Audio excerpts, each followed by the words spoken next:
모두 말씀을 들어보도록 하겠습니다. 네, 올해는 모든 분야에서 성장을 이뤄내는 대한민국 대도약의 원년이 되어야 합니다. 경제 대도약을 위한 구체적 방책으로서 2026년 경제 성장 전략을 국민들께 말씀드리는 자리를 마련했습니다. 성장의 결과가 모두에게 기속되지 않는 과거의 성장 패러다임을 벗어나서 국가가 성장하는 만큼 국민 모두가 함께 그 성장의 기회와 가치를 함께 누리는 그런 경제 대도약을 실현하겠다는 것이 이번 정부의 강력한 의지입니다.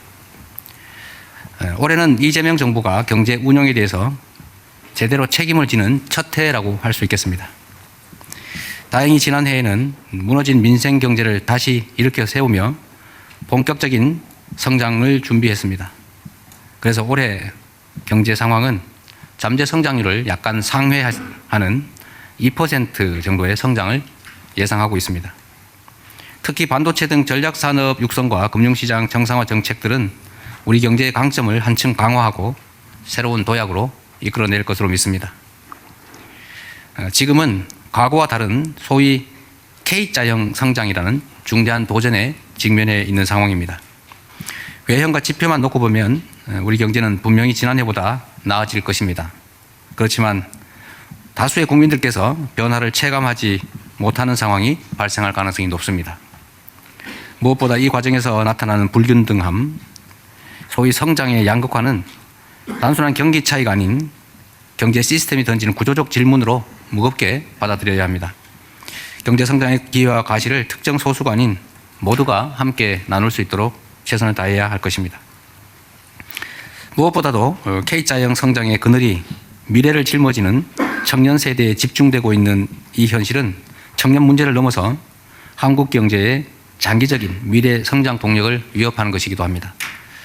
국가의 성장과 기업의 이익이 청년들의 일자리와 기회로 이어지지 않는다면 그 사회는 건강하다고 하기 어렵습니다. 노동시장 밖으로 밀려난 40만 명이 넘는 청년들은 기업으로부터 경력을 요구받는데 정작 그 출발선은 누구도 책임지지 않고 있는 상황입니다. 다음 세대가 현 상황에 절망해서 희망의 끝마저 놓지 않을까 걱정됩니다. 고용 절벽에 내몰린 우리 청년들의 현실을 국가적 위기로 엄중하게 인식하고 국가 역량을 총동원한 특단의 대책을 마련해야 할 것입니다. 정부는 지금의 정책만으로 충분한지 근본적으로 재점검하고 기존 틀에 얽매이지 않는 정책적 상상력을 바탕으로 신속하게 대응함으로써 실효성 있는 방안을 강구해 주시기 바랍니다. 대도약을 통한 성장의 과실을 모두가 함께 나누어 국가가 성장한 만큼 국민 모두가 함께 성장할 수 있도록 정책적 노력을 강화해야 합니다. 전 부처는 청년과 중소벤처 그리고 지방이 모든 정책에서 최우선으로 고려될 수 있도록 세심한 배려를 바랍니다. 이상입니다. 네, 대통령님 말씀 감사합니다. 다음은 토론에 앞서서 안건 보고 시간이 있겠습니다. 구윤철 부총리 겸 재정경제부 장관님의 경제성장전략 안건 보고인데요. 보고 내용은 여러분 자리에 비치된 자료 그리고 전면에 위치한 모니터를 통해서 확인하시면 되겠습니다. 그럼 구윤철 장관님의 말씀 부탁드리겠습니다. 예, 기재부 장관입니다. 대한민국 경제 대도약의 원년 2026년 경제성장 전략에 대해서 보고 드리겠습니다. 다음 쪽입니다. 보고드릴 목차는 경제 상황 평가 및 전망, 그리고 대한민국 경제 대도약 마스터 플랜, 그리고 마지막으로 2026년 경제 성장 전략에 대해서 보고 드리겠습니다. 다음 쪽입니다. 지금 현 경제 상황 평가 및 전망입니다. 지난해 계엄으로 무너졌던 우리 경제가 새 정부 들어서서 적극적인 정책 대응으로 성장, 그리고 수출 7천억 불 달성, 코스피, 그리고 고용 등에 있어서 회복세로 반전을 하고 있는 상황입니다. 다음 쪽입니다. 이러한 정부의 노력으로 2026년은 수출 호조, 내수 회복세 강화로 경제 성장률은 2%, 소비자 물가는 2.1%, 고용률은 68%로 성장세 등 확대가 전망되고 있습니다. 다음 쪽입니다. 그러나 인구 감소 등으로 잠재 성장률이 하락하고 있고 순자산 격차의 확대, 지역 불균형의 심화 등 구조적인 문제도 상존하고 있는 상황입니다. 이를 타개하기 위해서 경제 대도약 마스터 플랜 수립과 실행이 절실한 상황입니다. 다음 쪽입니다. 대한민국 경제 대도약을 위한 마스터 플랜은 광복 100주년 2045년을 대상으로 해서 국가 어젠더를 설정하고 이 국가 어젠더를 실행하기 위한 금년도 어젠더를 2026년 경제성장 전략에 담았다는 보고 말씀을 드리겠습니다. 다음 쪽입니다. 금년도 경제성장 전략의 기본 방향입니다. 양극화 등으로 어려운 중소기업, 소상공인, 청년, 서민들에 대한 지원을 위해서 적극적인 총수요 관리를 통해서 민생 경제를 회복시키는 것이 제1번 정책이 될 수 있습니다. 두 번째로는 국가 전략 산업, 초핵심 경제 구현, 생산적 금융 등을 통해서 잠재 성장률을 반등시켜서 초혁신 인류 국가를 이루는 게 두 번째 목표가 되겠습니다. 좀 전에 대통령께서 말씀하신 바와 같이 국가가 성장하지만은 이러한 성장의 과실이 국민들에게 또 나눠지지 않아서는 안 됩니다. 그래서 특히 청년의 일자리라든지 그다음에 중장년층, 여성 등의 일자리를 포함한 양극화 해소를 촘촘하게 정책을 수행하도록 하겠습니다. 이러한 정책이 성공하기 위해서는 과감한 규제 개혁, 구조 혁신, 그리고 적극적인 국부 창출 실행 등이 뒷받침되어야 되기 때문에 대도약 기반도 강화하도록 하겠습니다. 다음 쪽입니다. 다음 쪽은 금년도 경제성장 전략을 4대 분야, 15대 과제, 50대 세부 과제로 이렇게 정리한 표가 되겠습니다. 다음 쪽입니다. 첫 번째, 거시경제의 적극 관리입니다. 재정, 공공, 민간 투자, 그리고 세제 감면 등을 통해서 총수요를 적극적으로 관리해서 경기를 활성화함으로 해서 2%대 성장을 달성하도록 하겠습니다. 물가에 있어서는 서민들 생활 물가와 관련된 품목을 집중적으로 관리하고 생계비 경감도 추진하도록 하겠습니다. 그리고 환율, 가계부채, 부동산 등의 리스크도 촘촘하게 관리해서 국민들께서 편안하게 생활을 영위할 수 있도록 최선을 다하겠습니다. 다음 쪽입니다. 둘째는 잠재 성장률 반등입니다. 금년을 잠재 성장률 반등의 원년으로 삼고 3% 잠재 성장률 달성을 위해서 최선의 노력을 다하겠습니다. 반도체, 방위산업, 바이오, 그리고 석유, 화학, 철강 등 주력산업의 고부가가치화 등을 통해서 국가 전략 산업을 육성하겠습니다. 두 번째로는 AI 대전환, 그리고 그린 전환, 초혁신 선도 프로젝트 추진, 그리고 임무와 도전형 R&D 추진, 그리고 디지털 자산 혁신 등을 통해서 초혁신 경제에 있어서도 선도해 나가도록 하겠습니다. 다음 쪽입니다. 대미 관세 협상을 소극적이기보다는 오히려 국익 측면에서 적극적으로 활용하기 위해서 MRO 클러스터, SMR 클러스터 등을 통해서 국익에 도움이 되도록 운영하도록 하겠습니다. 그리고 방위산업 등 전략 수출 품목에 있어서도 이러한 이익이 수혜기업의 이익이 산업 생태계로 환류시키는 방안도 검토하도록 하겠습니다. 생산 촉진 세제 등 경제 안보도 적극 대응하도록 하겠습니다. 4대 가교원 거점 국립대에서 AI 대학 신설 등 국내 인재를 양성하고 저출생 대응에 적극 대응하며 외국 인력도 적극적으로 유치해서 한국 경제 발전에 촉매가 되도록 하겠습니다. 다음 쪽입니다. 잠재 성장률 반등을 위해서 생산적 금융을 적극 지원하도록 하겠습니다. 국민성장펀드에서 30조 원을 지원하고 특히 주식의 장기 투자를 위해서 생산적 금융 ISA를 신설하도록 하겠습니다. 원화 국제화를 통해서 한국 경제가 글로벌화하도록 하고 MSCI 선진국 지수 편입도 빠른 시일 내에 이루어지도록 적극 대응토록 하겠습니다. 다음 쪽입니다. 세 번째는 국민 균형 성장 및 양극화입니다. 먼저 지방이 주도하는 성장을 위해서 아리백 산단 조성 본격 착수, 세계 최고 수준의 재정 세제 지원을 통해서 지방 산업 인프라를 혁신하도록 하겠습니다. 지역별 차등 재정 세제 지원을 통해서 지역이 우대를 받는 그런 정책을 더 확대해서 구현하도록 하겠습니다. 근로자 반값 휴가 지원, 지역사랑 휴가 지원 등을 통해서 지방의 투자, 소비를 촉진하겠습니다. 사회연대 경제조직에 대한 재정금융 지원, 공공사업 참여 확대를 통해서 사회연대 경제가 확산되도록 하겠습니다. 다음 쪽입니다. 기회와 가치를 모든 국민들이 나누는 모두의 성장을 이룩하도록 하겠습니다. 중소기업 상생, 대중소기업 상생 전략을 마련해서 추진하고 소상공인들의 레시피 개발, AI 로봇 요리, 홍보, 상권 분석 등 소상공인 생활형 R&D를 통해서 역량을 개발하며 창업, 성장, 회수 단계별 사종, 세제 지원 등 벤처 창업을 육성하도록 하겠습니다. EITC 지급 요건, 기준 적정성 등을 통해서 취약계층의 어려움도 맞춤형으로 지원하는 정책을 추진하겠습니다. 다음 쪽입니다. 안전이 기본인 지속 가능한 성장으로 전환하겠습니다. 안전 설비 투자 세제 지원을 강화하고 동일 가치 노동, 동일 임금 법제화 등을 통해서 노동시장 양극화도 해소하도록 하겠습니다. 게임, K푸드, 뷰티 등 K컬처를 육성하고 3천만 관광객 유치를 추진하도록 하겠습니다. 다음 쪽입니다.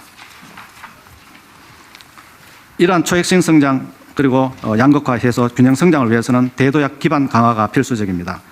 규제 혁신을 적극 추진하도록 하겠습니다. 특히 기업 규모별 규제를 해소해서 기업이 성장에 가장 중심적인 축이 되도록 하겠습니다. 적극적인 국부 창출을 위해서 20조 원 규모의 조기 재원 조성을 추진하도록 하겠습니다. 그리고 재정, 세제, 조달, 공공기관 등의 구조 혁신을 국민들께서 보시기에 과하다 할 정도로 추진하도록 하겠습니다. 마지막 쪽이 되겠습니다. 거기 보시면 초속 11.2km라고 되어 있습니다. 이 숫자는 지구의 중력을 이겨내고 우주로 도약하게 하기 위한 속도가 이 속도가 되어야 한다고 합니다. 그래서 통상적인 속도로는 잠재 성장률 하락 그리고 양극화 해소, 지역 균형 성장의 중력을 이겨낼 수가 없다고 생각합니다. 중력을 돌파하는 전방위적인 정책 속도전으로 대한민국 경제 대도약 원년을 반드시 이룩하도록 하겠습니다. 감사합니다. 네, 고윤철 장관님 말씀 감사드립니다. 이제 지금 들으신 안건 보고 내용을 바탕으로 본격적으로 토론을 시작해 보도록 하겠습니다. 토론은 총 2가지 주제로 진행이 되겠습니다. 첫 번째는 잠재 성장률 반등이고요. 두 번째는 국민 균형 성장 및 양극화 극복이 되겠습니다. 그럼 첫 번째 주제 잠재 성장률 반등에 대한 토론을 진행하겠습니다. 말씀하실 분들은 자유롭게 손을 먼저 들어주시면 되겠습니다. 네, 가장 먼저 들으셨기 때문에. 예, 안녕하십니까. 먼저 이렇게 뜻깊은 자리에 마련해 주신 대통령님 그리고 함께해 주신 각 부처 관계자 여러분께 진심으로 감사드립니다. 저는 미국 라스베가스에서 열린 세계 최대 ICT 전시회 CES 일정을 마치고 오늘 오전 한국으로 기구를 하였습니다. 현장에서 확인한 한국의 존재감은 매우 인상적이었고, 예, 부수 규모는 전 세계 3위, 예, 그리고 스타트업 참여는 1위 수준이었습니다. 그것도 혁신상 역시 역대 347개 중에 약 206개로 약 60%를 차지하고 있습니다. 특히 수상기업 중 중소벤처 비중이 72%에 달할 만큼 우리 스타트업의 기술력이 세계적으로 인정받고 있음을 체감하고 왔습니다. 저희 파블로 항공은 사실 AI와 드론을 결합해서 국민의 안전과 즐거움을 만드는 일을 하고 있습니다. 오늘은 짧게 K방산에서 드론 기업의 역할 그리고 이것이 잠재 성장률 제고에 어떻게 연결이 되는지 좀 말씀을 드리고 싶습니다. 현재 국내 드론 기업은 약 6,000개 이상이지만 대부분이 영세합니다. 그런데 우크라이나 러시아 전쟁과 이스라엘 하마스 전쟁을 거치면서 드론이 전장의 보조 장비가 아니라 전투의 효율을 결정하는 핵심 물자로 급격히 자리를 잡았습니다.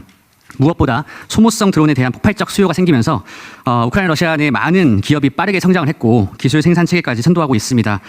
여기서 우리는 교훈을 좀 얻어야 됩니다. 그래서 제가 3가지 정도 짧게만 말씀을 드리겠습니다. 첫 번째입니다. 고위험 고난도 드론 기술 특성상 충분한 비행 실증과 데이터 축적이 성패를 좌우합니다. 특히 TRL 6단계, 그러니까 TRL이라는 건 기술 성숙도인데요. 1단계부터 9단계까지 있습니다. 근데 이 6단계가 넘어가면 그때부터 스타트업들이나 기업들은 데스밸리가 찾아옵니다. 양산 전환까지 약 3년에서 5년 정도의 시간이 걸리는데 그 공백 구간이 존재하는 순간 혁신 기업들이 버티지 못하는 순간들이 많이 있습니다.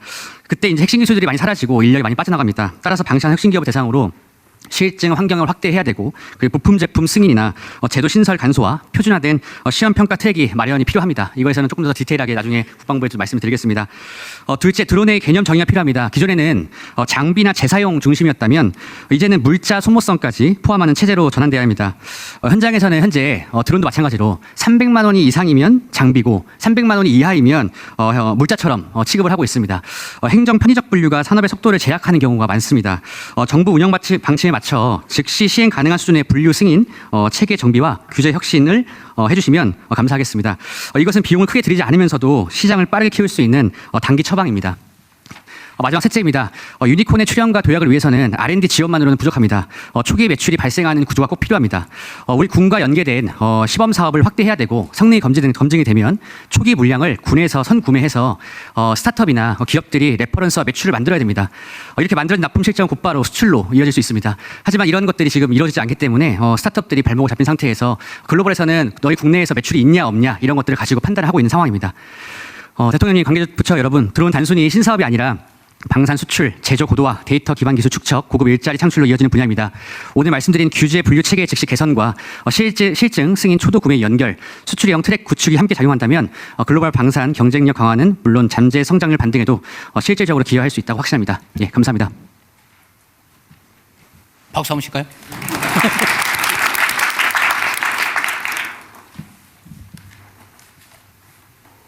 뭐 진행하세요. 누가? 네, 다음 분 그럼. 네, 아까 리벨리온 대표이사님이시죠? 네, 말씀 부탁드립니다. 예, 감히 엔비디아에 도전하고 있는 대한민국 AI 반도체 스타트업 리벨리온의 박성현입니다. 누구보다 결연하게 2026년을 맞이하고 있습니다. 대한민국에 엔비디아 GPU 26만 대가 들어온다는 국가적인 경사에서 저희들 투자자는 웃지 못하고 있습니다.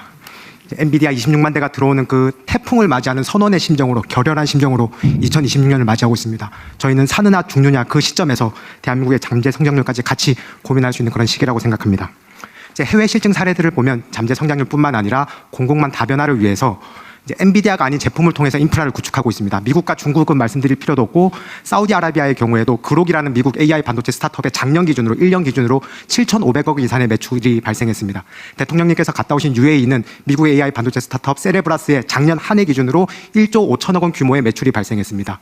저희도 여러 가지 실증, 특히 작년에 추경으로 도와주셨는데 리벨리언은 매출 인식이 국가에서 도와주신 게 70억 원입니다. 그러니까 규모에서 조금 차이가 나는 게 아무래도 해외가 미국, 중국은 더 큰 규모고 이런 인프라 투자인 반면 저희는 단발적인 실증 중심으로 돼 있다 보니까 여기서 오는 조금 아쉬움이 있습니다. 그 엔비디아에서 들어오는 GPU 26만 대의 불과 10분의 1의 예산이라도 저희 AI 반도체가 실증과 대규모 실증 그리고 이런 인프라에 좀 쓰일 수 있으면 저희가 그냥 독립운동하는 심정으로 이 자리에 서고 있습니다. 대통령님과 이 정부 관계자분들께 저 2026년을 맞이하는 그 심정으로 또 말씀드립니다. 저희 리벨리온은 정말로 이 정부의 적극적인 지원으로 여기까지 왔습니다. 저희가 잘하는 건 불과 10%, 정부의 적극적인 지원 덕분에 불과 5년 만에 유니콘으로 성장할 수 있었습니다. 이게 결실을 맺어서 국민께 돌아갈 수 있도록 마지막으로 대규모 실증에서 큰 힘을 보태주시기 진심으로 부탁드립니다. 감사합니다. 제일 연관성이 높은 부처가 산업부예요? 과기정통부, 중소기업부총부, 산업부는 당연히 말씀드립니다. 꼭 찍어주세요. 예, 사실. 예, 과기정통부 중소기업벤처부도 마찬가지고 사실 너무 잘 도와주. 산업부는 당연히 반도체니까 주무부처라서 그런데 근데 너무 지금 민간 쪽에서 와주셔서 너무 잘 이해해주시고 계시긴 한데 그래도 좀 한 번 더 제 보이스로 대통령님께 말씀을 드리고 싶었습니다. 네. 네, 감사합니다. 잘생기세요. 대표님, 다시 한번 강조하고 싶은 게 리벨리언 같은 회사 참 귀한 회사입니다. 엔디비아가 26만 장 할 때 우리 아마 리벨리언 같은 회사들은 아마 속으로 피눈물을 흘렸을 것 같습니다. 우리 같은 회사를 안 써주고 왜 엔디비아 이런 게 있었던 것은 분명하고요. 그래서 저희가 내년에 한 1조 정도의 실증이나 생산을 할 수 있도록 저희들도 지원을 해주는데 그럼에도 불구하고 리벨리온 같은 회사를 우리가 소중하게 생각하고 지금 여기서 자칫하면은 죽습니다. 거짓말이 아니라 진짜 죽을 수 있는 상황이라 정말 저 결연한 마음이 꼭 이루어질 수 있도록 우리 과기부 장관님, 우리 중기부 저희 해서 꼭 살려내고 나갈 수 있도록 하겠습니다. 네, 장관님 말씀까지 감사합니다. 그럼 다음 발언자. 네, 저 끝에 계신 분이 먼저 손을 드셔서요. 네, 반갑습니다. 저는 AP 위성과 컴텍의 대표이사를 맡고 있는 이석이라고 합니다.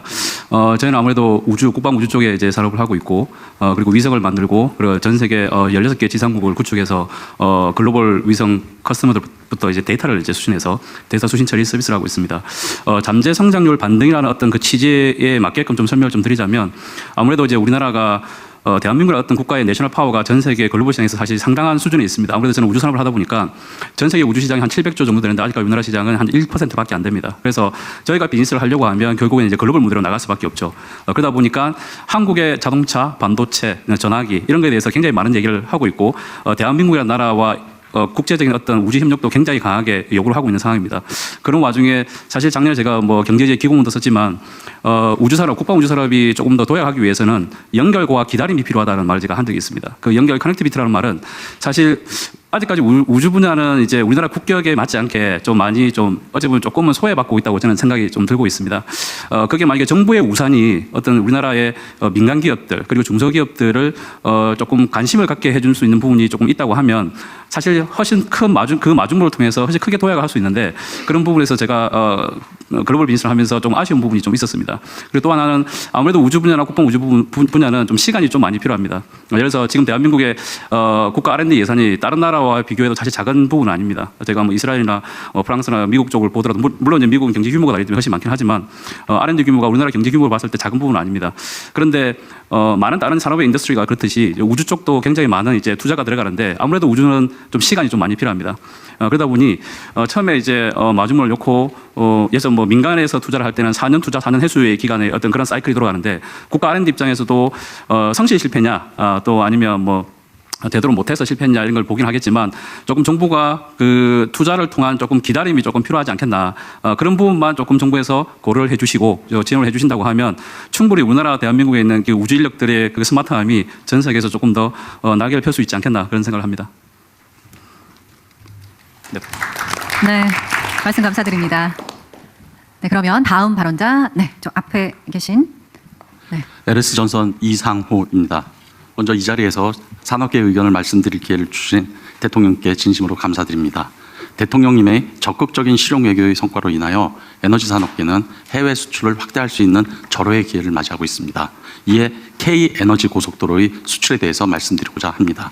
대통령께서는 에너지 고속도로를 경제 산업 핵심 공약으로 제시하시며 세계 경제를 선도하는 경제 강국을 만들겠다고 말씀하셨습니다. K에너지 고속도로의 수출은 현 정부의 핵심 과제를 동남아시아 등 해외로 확대 적용하여 글로벌 랜드마크 사업화를 하는 것을 뜻합니다. 이는 에너지를 매개로 타국과의 공고한 협력을 기반을 구축하는 것으로 경제 산업적 의미뿐만이 아니라 외교적으로도 큰 의미가 있다고 볼 수 있습니다. 한국에너지산업계는 세계 최고의 수준의 역량을 보유한 한국전력공사를 필두로 해적 케이블, 변압기 등 유수의 민간 기업들이 한국전력의 영토를 확장하여 나가고 있습니다.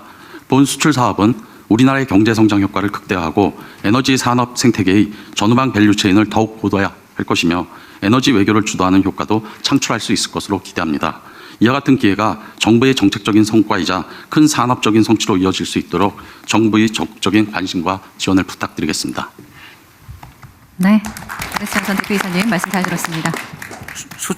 수출에는 관심이 많으신데 국내 그 송전망은 어떻습니까? 예, 국내 송전망도 대통령께서 공약하신 그 사업 계획을 기후에너지부에서 착실히 준비하고 있고 업계에서 거기에 대해서 많은 준비를 해나가고 있습니다. 네. 네, 감사드립니다. 아무래도 일렬에 계신 기업인분들이 하실 말씀이 많이 있으신 것 같아요. 네, 말씀해 주시죠. 예, 안녕하세요. 저는 게임 개발사 시프트업의 대표 김영태라고 합니다. 다른 분들처럼 잘 준비를 하지 못했지만 제가 생각하는 게임과 그리고 IT 그리고 AI에 대해서 한번 말씀드리고 싶습니다.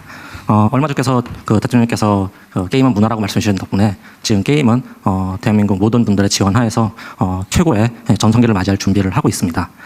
근데 저희 회사 같은 경우는 게임의 80%가 해외에서 매출이 나오고 있습니다. 그런데 해외로 게임이 나가면은 가장 먼저 만나는 상대 게임은 중국 게임입니다. 지금 중국은 게임 산업의 전성기를 맞이하고 있는데요. 저희 같은 경우는 지금 게임에 150명 정도를 한 게임에 쏟아붓고 있는데 중국은 한 게임에 1000명에서 2000명 정도의 인력을 들여서 게임을 만들고 있습니다. 그렇기 때문에 그 컨텐츠의 퀄리티나 양에 대해서 저희가 싸울 수 있는 그런 역량이 매우 부족합니다. 그 와중에 저희가 필요로 하는 것은 바로 AI 역량이라고 생각을 합니다. AI가 활성화되면 사람들이 직업을 잃는다라고 생각을 하는데 저희는 그렇게 생각하지 않습니다. 저희는 모든 인력을 동원해도 모자랄 판에 그 사람들이 모두 다 AI에 능통해서 한 사람이 100명의 역할을 할 수 있어야 겨우 중국과 미국 그런 대규모의 이제 사람들을 투입하는 산업과 대적할 수 있다고 생각합니다. 그러기 위해서 저희는 AI를 그냥 단순히 이제 그 반도체나 이런 의미가 아니라 어떻게 활용하는가에 대해서 중점을 둘 필요가 있다고 생각합니다. 지금 자라는 세대들은 AI에 굉장히 자연스럽습니다. GPT 유료 결제율이 다운로드 수에 비해서 굉장히 높아서 미국에 비해서 2위를 차지하고 있습니다. 그만큼 저희 새로운 세대들은 AI에 자연스럽다는 얘기입니다. 저는 AI가 바로 그 젊은 세대들의 미래라고 생각합니다. 그들이 그 AI를 학습하고 그것을 최대한 활용할 수 있는 상태가 되고 그렇게 되면은 그것이 바로 경력이 되어서 곧바로 산업에 쓰일 수 있는 새로운 비전이 될 수 있다고 생각합니다. 그래서 중요하다고 생각하는 것은 저희가 AI로 구글과 싸운다 아니면 아마존과 싸운다라는 것은 사실 현실적으로 그렇게 쉬운 일은 아닙니다. 그렇기 때문에 저희는 그것을 이용한 API를 이용한 플랫폼을 만드는 스타트업을 지원을 해야 되고요. 그리고 그것을 사용하는 사람들이 어떻게 쉽게 접근할 수 있게 도와주는 사회적 시스템이 동반되어야 된다고 생각합니다. 그래서 모든 젊은 사람들뿐만 아니라 저희 회사에서도 그 거의 은퇴에 가까운 분들도 AI를 접하면은 경쟁력은 젊은이와 다를 바 없습니다. 그렇기 때문에 그런 모두가 네이티브 AI 제너레이션이 되는 것이 저희한테는 사람이 재산인 대한민국에는 굉장히 중요한 부분이라고 생각하고 있습니다.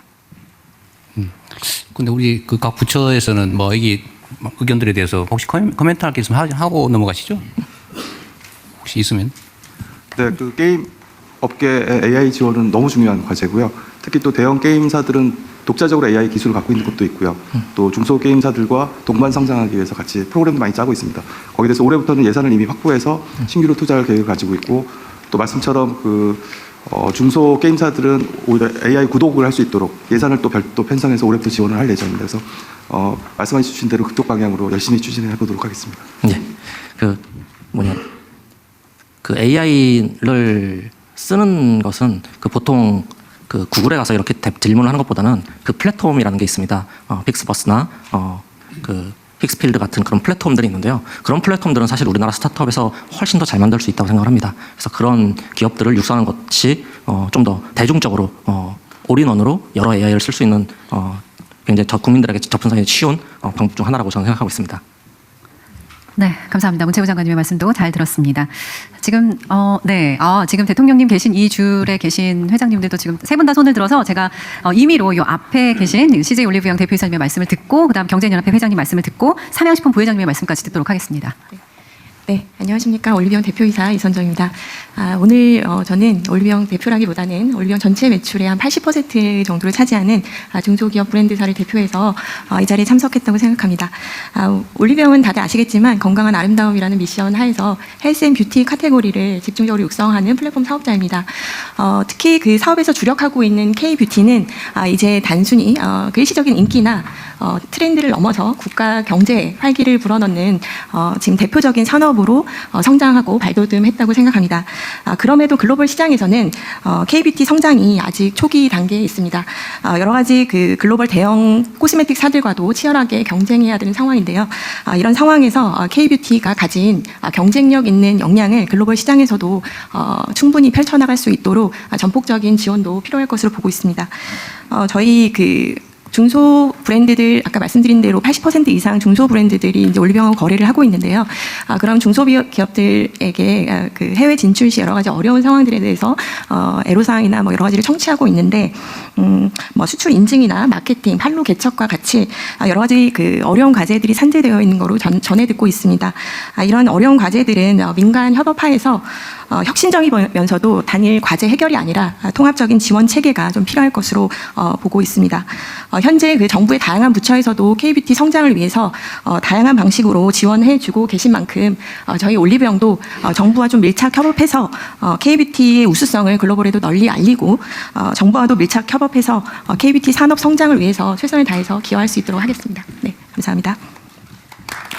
말씀 감사합니다. 지금 저희가 제외 공간들을 문화와 기업 진출 교두보로 만들자 좀 이렇게 방침을 정하고 각 외교부하고 각 부처에다 지시를 내놓은 상태인데 실제 현장에서 구체적으로 뭘 어떻게 해줬으면 좋겠다라는 그런 제안들을 좀 해주면 좋겠어요. 지금 당장 하라는 건 아니고. 정부에서도 정부의 다양한 부처에서 예를 들어 식약처나 중기부나 코트라에서도 K뷰티 성장을 위해서 다양한 방식으로 지원을 해주시는 걸로 알고 있는데요. 기업 입장에서는 좀 원스톱으로 좀 하나의 방식으로 좀 통합적인 관리가 지원되면 훨씬 더 수월하게 글로벌 진출에 도움이 될 수 있을 것 같습니다. 앞으로 이제 그런 방향으로 할 텐데 컨텐츠 그러니까 구체적 내용은 시스템이 우리가 만들어갈 건데 통합적으로 구체적으로 좀 아이디어를 내주면 실제 준비에는 좀 도움이 될 것 같아요. 나중에 그래서 우리 유진 회장님도 그런데 좀 기업인들 단체 이런 데 좀 의견들 좀 모아가지고 좀 우리 정부하고 좀 협업을 좀 해주면 좋겠어요. 준기부 장관입니다. 지금 이제 뷰티 쪽 말씀드리고 지난번에 총리께서도 한번 K뷰티 관련해서 관련 업체들하고 공장도 방문하고 이제 안을 마련했는데요. 지난번 중국에 가서 이제 저희가 뷰티하고 여사님도 참석하시고 팝업 스토어 해가지고 했던 것처럼 굉장히 반응이 좋았습니다. 그러니까 지금까지의 방식은 전시회 참여였다면 지난번에 했던 것은 현장에서 직접 중국인 인플루언서들 와서 라이브로 해서 현장에서 직접 물건을 파는 팝업 스토어 형태가 되다 보니까 이 물건을 현장에서 팔면서 소비자들의 반응도 보고 또 라이브도 가능하고 QR을 찍으면 한국에 있는 상품 페이지를 열어서 물건을 사는 형태가 되니까 역직구도 되고 수출도 되고 동시에 이제 여러 가지 테스트도 하고 현장에 오는 중국 분들도 관심도 있으셨고 그래서 그런 부분에서 이제 종합적인 방안에 대한 논의들이 필요하다고 생각이 되고요. 문화부하고 지금 얘기하고 있는 부분들은 외교도 마찬가지지만 전 세계에 있는 문화원에 아주 작은 그런 형태의 뷰티 팝업 스토어를 열면 작은 경험들이 훨씬 좋습니다. 화장품 같은 경우는 직접 발라봐야 하고 여러 가지 경험들이 직접 있어야 해서 그런 구조들을 해서 아주 크고 작은 전시회 그러니까 이 팝업 스토어 형태들을 좀 계속 만들어보자라는 얘기 얘기들을 하고 있습니다. 그래서 이 대책 관련된 부분들은 이제 전체적으로 내고요. 아까 방산 주신 부분에 대해서도 이제 마찬가지로 지금 방위산업청하고 저희가 얘기하고 있는 게 구매제도 관련된 부분에서 지금까지는 체계종합기업 중심으로 가고 있는데 여기에 중소기업들과 관련된 인증을 좀 만들고 아예 그 풀을 만들어서 이 정도의 물건이라면 쓸 수 있다라는 그 인증 제도를 만들어가지고 가는 좀 간소화하는 제도에 대한 논의들을 하고 있습니다. 그래서 이런 구조들을 가고 정부 이제 저희가 데이터 보면서 중소벤처기업부도 좀 반성하고 있는 부분들이 중소기업의 숫자를 너무 작게 보고 있다는 생각이 들었습니다. 그래서 지원금도 70억 주면서 너무 놀라하고 있고 그런데 이제 우리 기업들의 수준이랑 숫자라고 하는 것이 굉장히 빠르게 성장하고 있기 때문에 이 기준이라고 하는 것이 정부가 가지고 있는 매출 1,000억이라는 기업이 과연 정말 큰 기업이냐라고 하는 것에 대한 기준들 이런 걸 좀 정리해야 될 것 같습니다. 지난번 중국 갔을 때 옆에 있던 그 공신부 장관도 비슷한 얘기를 하던데 중국도 지금 100인 이하를 중소기업으로 보고 있었는데 이 기준을 다 이제는 100인 이하라 해서 중소기업이라 보기 어려운 정도의 성장이 빠르게 일어나지 않습니까? 그래서 중국 같은 경우는 이제 한국은 지금 1,800억이라는 매출 기준으로 중소기업을 보고 있는데 중국은 지금까지 100인으로 봤던 기준을 토론을 하고 있다. 어떻게 다시 봐야 할지. 그래서 우리도 중소기업과 벤처에 대한 이 숫자, 지원금에 대한 숫자의 단위들 다시 봐야 된다는 생각을 요즘 하고 있습니다. 산업부 말씀드리겠습니다. 저도 이제 중국 가가지고 한 세 부를 나눠서 사실은 저는 대통령 일정과 다르게 또 그 진출 방안에 대해서 협의를 했었습니다. 하면서 느꼈던 게 애로사항이 딱 세 가지 이야기를 합니다. 첫째는 마케팅, 지금 현재 중국 관련해서. 두 번째는 인증가이로. 그리고 또 하나가 올리브영 같은 데가 중국에 좀 들어왔으면 좋겠다. 왜냐하면 이게 그걸 담을 수 있는 그릇이 있어야 되는데 제가 보니까 올리브영은 중국에는 진출을 아직 안 하시는 걸로 지금 돼 있더라고요. 지금 그 대신에 이제 무신사가 와가지고 저희 묵었던 호텔 건너편에 무신사가 와 있어서 한번 제가 가봤는데 이 유통 플랫폼 하나가 들어오면은 우리나라에 굉장히 많은 기업들이 참여할 수 있고 활동할 수 있겠다 하고요.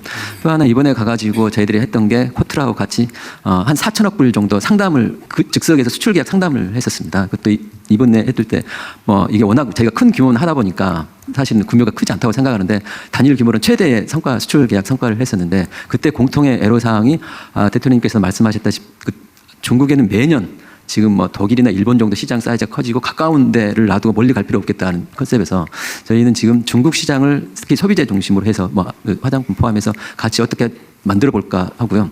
보니까 거기에 코트라가 19개 정도 무역관이 곳곳에 파견이 되어 있습니다. 그래서 제가 3월 달에 전체를 소집을 해서 한번 전체를 할 예정인데 저희가 할 수 있는 것들이 그동안에 많이 있었는데 대통령께서 말씀하셨다시피 산재에 있고 나눠져 있다, 분절되어 있다 보니까 힘을 발휘를 못하고 있는 게 보이더라고요.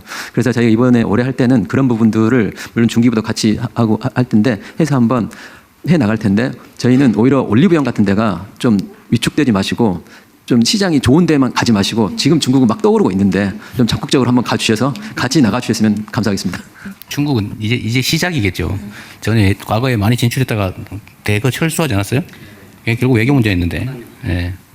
하나님은 없었다고 하니까 없는 걸로 인정해주고 약간 부진했었다. 이제 다시 또 시작하면 될 것 같아요. 그다음 그 관련해가지고 제가 한 말씀 드리고 싶습니다. 그 중기부 장관이 그 인증 얘기를 했는데요. 저게 중소기업들한테는 굉장히 중요한 것 같습니다.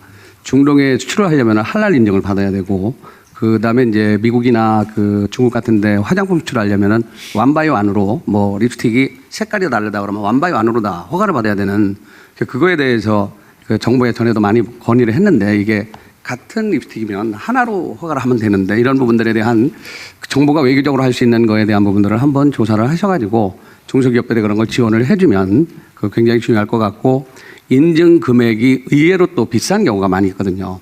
그래서 그런 인증 같은 경우에는 중소기업이 초기에 진출할 때는 바우처 같은 거를 좀 지원해주면 상당히 도움이 되지 않을까 이런 생각이 듭니다. 예. 네, 좋은 피드백 감사드리고요.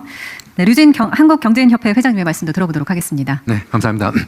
제가 오늘 대경을 혼자서 대표하는 것 같은데 아까 우리 박선일 씨 얘기 들으니까 너무 죄인같이 느끼고 너무 그래서 앞으로 저희 한기업이 사실 큰 기업들이랑 다 회원사가 돼 있으니까 우리가 꼭 정부에다가 도움 받는 것도 좋지만 우리 한기업이나 큰 기업에서 도와줄 수 있는 방법이 없는지 아마 큰 기업에 가시면 그냥 빠끔하다. 그런데 우리 한기업을 통해서 찾아온다면 우리가 좀 좋은 기회나 이런 그 대의를 해서 해줄 수 있지 않겠는가. 그래서 그런 걸 갖다가 좀 책임지고 싶고요. 그래서 앞으로 열심히 하세요. 하여튼. 감사합니다. 사실 대기업이 저희 매출을 더 많이 만들어 주셔서 SK가 한 200억 이상을 해주셔서 그거는 꼭 말씀드리고 싶었어요. 그래서 나라에서는 적어도 민간 기업보다 많이 해주십사 꼭 부탁드리고 싶습니다. 네, 좋습니다. 그래서 저는 잠재 성장이 되는데 미국이나 일본에서는 그 잠재 성장을 키울 때는 큰 프로젝트를 많이 합니다. 그래서 저는 좀 랜드마크 조정에 대해서 좀 말씀드리고 싶습니다. 그래서 케이지 컬처를 활용한 관광과 지역 경제에 도움이 되는 아이디어로 랜드마크 조성에 대해 말씀드리겠습니다. K컬처는 콘테스트는 훌륭한데 관광으로 연결할 만한 인프라가 부족합니다. 스페인 빌바오는 인구 35만의 중소도시지만 구겐하임 미술관 하나로 400만 명 넘는 관광객이 찾아옵니다. 일본 홋카이도는 노무구장, 에스콘 필드가 하나가 1조 원의 경제 효과를 만들어냅니다. 호텔, 온천, 양조장, 공원까지 갖춘 복합 랜드마크입니다. 작년에 일본을 찾은 관광객이 4천만 명이고 우리나라 1,700만 명입니다. 그래서 2배 이상이 됩니다. 우리나라 K-팝의 본고장인데도 전문 공연장이 15,000석, 규모 한 곳밖에 없습니다. 제일 큰 데가. BTS가 해외 공연을 하면 적어도 5만 명 이상이 모이는데 턱없이 부족합니다. 노무구장도 17,000석 규모의 그쪽 구장이 유일합니다. 열악하고 그래서 금년에 야구 세계 대회를 하는데 유치를 못합니다. 그래서 일본처럼 규모가 큰 노무구장을 여러 개 만든다면 WC 같은 세계 대회도 유치할 수 있고 앞으로 다양한 복합시설을 갖춘 노무구장과 대형 공연장을 잘 조성해서 관광 산업과 지역 경제에 큰 도움이 되었으면 합니다. 마지막으로 큰 제안이 하나 있습니다. 프랑스에는 에펠타워가 있고 일본에는 도쿄타워가 있습니다. 우리나라는 철강 강국입니다. 우리도 세계에서 가장 높고 아름다운 철탑을 지으면 어떨까요? 에펠타워 짓는데 2년밖에 시간이 안 걸렸습니다. 도쿄타워는 1년밖에 걸리지 않았습니다. 우리 기술과 창의력으로 멋진 랜드마크를 건설하면서 관광객 3천만 시대를 열면 좋겠습니다. 감사합니다. 우리 회장님 고향 안동이나 하나 하시죠. 네. 기후부 장관입니다. 이쪽에 있습니다. 아까 우리 LS 전선에서 이제 그리드 전선 해외 수출 얘기를 하셨는데 지금 이 시장은 이제 얘기하면 알만한 지멘스나 지나 히타치 이런 데가 주력으로 쥐고 있고요. 우리가 굉장히 빠른 속도로 기술력을 높여 나가고 있습니다. 그래서 이제 국내에서 트랙 레코드를 많이 쌓고 있는데요. 이제 대표적으로 서해안에 이제 HVDC 사업을 2030년까지 이제 새롭게 까는 일들을 이제 협력해서 하고 있습니다. 그 힘으로 해외 진출을 해야 되는데요. 얼마 전까지 대한민국이 어떻게 했냐면 한국전력이 중심이 돼서 석탄 발전소 수출을 팀 코리아로 했습니다. 수출입은행이 돈을 대고요. 한전이 운영을 하고 그리고 석탄 조기기는 두산이 하고요. 현대건설이 석탄 발전소를 짓는 거를 패키지로 해서 수출을 했는데 에너지 영역은 사실은 정부 사이드랑 협력해서 기업이 같이 가야 되는데요. 이제는 한전이 석탄 발전 수출이 아니라 재생에너지하고 원전하고 그리드 관련한 산업하고 전선하고 이런 걸 다 패키지로 해서 이 기업 대 기업 수준이 아니라 나라 대 나라가 소위 MOU를 맺고 거기에 한전과 기업들이 진출할 수 있는 이런 방향으로 소위 이 경쟁력을 높여야 되는데요. 국내에서 경험을 쌓고 해외로 수출하는 이 모델도 이 에너지 대전환 분야에서 굉장히 중요한 성장 동력이 될 수 있을 거라고 보여집니다. 이제 그런 일을 같이 할 수 있을 것 같습니다. 네, 문채우 장관입니다. 방금 유 회장님 말씀하신 그 공연장 문제는 정말 관광과도 직결되고요. 저희 나라가 K-팝의 성지인데 면밀한 공연장이 없어서 외국에서 오는 관광객들도 사실 못 즐기고 있습니다. 그래서 빨리빨리 지금 대응을 하려고 하고 있고요. 장기적으로는 저희도 노무구장 있어야 하고 5만 석 정도로 지금 고민을 하고 있는데 무엇보다 자금 조달 부분에서 제가 고민이 컸었는데 이렇게 좋은 말씀해 주셔서 저희 대기업과도 같이 좀 논의해서 컨소시엄을 구성하고 좀 더 멋진 동구장을 지을 수 있도록 협력하면 정말 좋을 것 같습니다. 감사합니다. 네. 그걸 재정으로 다 하려니까 지금 너무 부담이 커서 재정 부분에서는 후순위 투자를 하든지 뭐 이런 방법들을 찾을 수도 있을 것 같아요. 감사합니다. 류진 회장님 말씀 잘 들었고요. 아까 김정수 삼양식품 부회장님도 손을 드셨던 것 같은데 맞나요? 네, 맞습니다. 네, 말씀 부탁드립니다. 안녕하세요. 삼양식품 김정수입니다. 이 자리에 참석할 수 있게 돼서 매우 영광입니다. 저희 삼양식품은 K푸드 선도기업으로서 2017년부터 본격적인 수출을 시작해서 지난해에는 매출 2조 3천억, 수출 비중 81%를 기록했고 식품업계 최초로 9억 불 수출의 탑을 수상했습니다. 이러한 성과는 K푸드를 국가전략산업으로 선정하고 체계적으로 육성해온 정부의 정책적 판단과 농식품부, 식약처를 비롯한 관계부처의 지속적인 지원이 있었기에 가능했다고 생각합니다. 특히 지난해 대통령님께서 미국과의 상호관세 리스크를 조기에 정리해 주시고 중동 순방을 통해 우리 기업들의 해외 진출에 힘을 실어주신 덕분에 현장에서 본격적으로 속도를 낼 수 있었습니다. 다만 수출이 확대되고 브랜드 인지도가 높아질수록 현장에서는 해외에서 우리 K브랜드를 어떻게 보호하느냐가 점점 더 중요한 과제로 다가오고 있습니다. 이와 관련해서 중요하다고 느끼는 점을 말씀드리겠습니다. 첫째, 국내 및 해외 상표권 확보 과정에서 좀 더 체계적인 지원 구조가 있다면 현장에 큰 도움이 될 것 같습니다. 국가별 제도 차이로 상표권 등록에는 많은 시간과 비용이 소요되어 있고 특히 중소식품기업에게는 해외 진출 초기 단계에서 적지 않은 부담으로 작용하고 있습니다. 아까 앞전에 말씀드린 할랄 인증하고도 비슷한 케이스입니다. 코트라, 특허청, 그다음 제외 공간 등이 유기적으로 연계된다면 기업들은 해외 진출보다 안정적으로 준비할 수 있을 거라고 기대합니다. 둘째, 해외 상표권 침해 문제는 점점 개별 기업 차원을 넘어서는 양상으로 변화하고 있습니다. 최근에는 침해 수법이 조직적이고 지능적으로 바뀌면서 기업 혼자 대응하기에는 현실적인 제약이 커지고 있습니다. 저희 삼양식품도 전 세계 88개국에 상표권 등록을 하고 있지만 27개국에서 지금 분쟁 중입니다. 분쟁 발생 시 제외 공간이나 관계부처가 현지 당국과의 소통 과정에서 일정 부분 역할을 해주신다면 해외에서 권리 보호 실효성을 한층 높게 할 수 있을 것 같습니다. 국내에서 확보된 상품권이 해외에서도 실제 권리로 이어지는 환경이 마련되면 K푸드 산업 전반이 글로벌 경쟁력에도 긍정적인 역할을 해줄 거라고 생각합니다. 이렇게 되면 정부가 수립한 2030 K푸드 수출 150억 달러 목표 달성을 저희 삼양식품을 비롯한 K푸드 기업들이 현장에서 성실히 역할을 수행할 것 같습니다. 감사합니다. 근데 저도 이렇게 다녀보면 물론 이제 뭐 반도체나 자동차나 뭐 이런 것들은 개별 기업들이 이제 충분히 시장을 이미 개척하고 그 자체 에너지가 있는데 지금 좀 가능성이 있어 보이는 그냥 새로운 영역으로는 역시 K푸드하고 K뷰티가 아주 가능성이 많아 보여요. 특히 이제 한국에 대한 뭐라 그럴까 선호 감정 이게 아주 급속도로 커지는 지역들이 있던데 그게 내가 보기엔 아랍 쪽이 좀 큰 것 같아요. 그러니까 뭐 정말 이집트나 이런 데 국민들이 한국 사람 또는 한국 문화 한국에 대해서 느끼는 호감도가 정말로 높은 것 같은데 그게 이제 식품이나 아니면 이 뷰티 이쪽은 접근이 쉽잖아요. 차를 사거나 뭐 이런 건 어렵고 반도체는 너무 먼 얘기고 한데 근데 이게 개별 기업들이 현지 시장 개척하는데 우리 정부가 뭘 해주면 좋을지 어떤 공간이 필요한지 이런 거는 아까도 제가 잠깐 말씀드렸는데 필요로 하는 쪽에서 제시를 해줘야 돼요. 예. 그러니까 우리도 제가 지금 외교부에 계속 그 얘기를 막 반복적으로 하고 있는 중인데 제외 공간을 기업과 문화 진출의 교두보로 완전 재편한다. 뭐 인력부터 물리적 공간까지 또 기관, 민간 기관들, 공공기관들, 뭐 정부기관들 이거 전부 다 따로따로 막 놀고 있는지 없는지도 모르겠고 이런 것도 한 공간으로 최대한 통합을 하도록 하고 좀 그렇게 할 때 그 내용을 어떻게 채울 거냐. 뭘 구체적으로 뭐 안 그래도 그저 우리 대변인이 강주정 대변인이 지금 하나 쪽지 줘가지고 내가 누구한테 보내놨는데 하다못해 영화라도 영화 상영 주간이라도 해가지고 전 세계에서 동시에 우리 공간들은 다 무슨 요일에 몇 시부터 몇 시까지 전부 다 똑같은 한국 영화를 튼다. 뭐 또는 뭐 거기다 그 삼양식품 라면 시식회 뭐 이런 거 한번 하든지.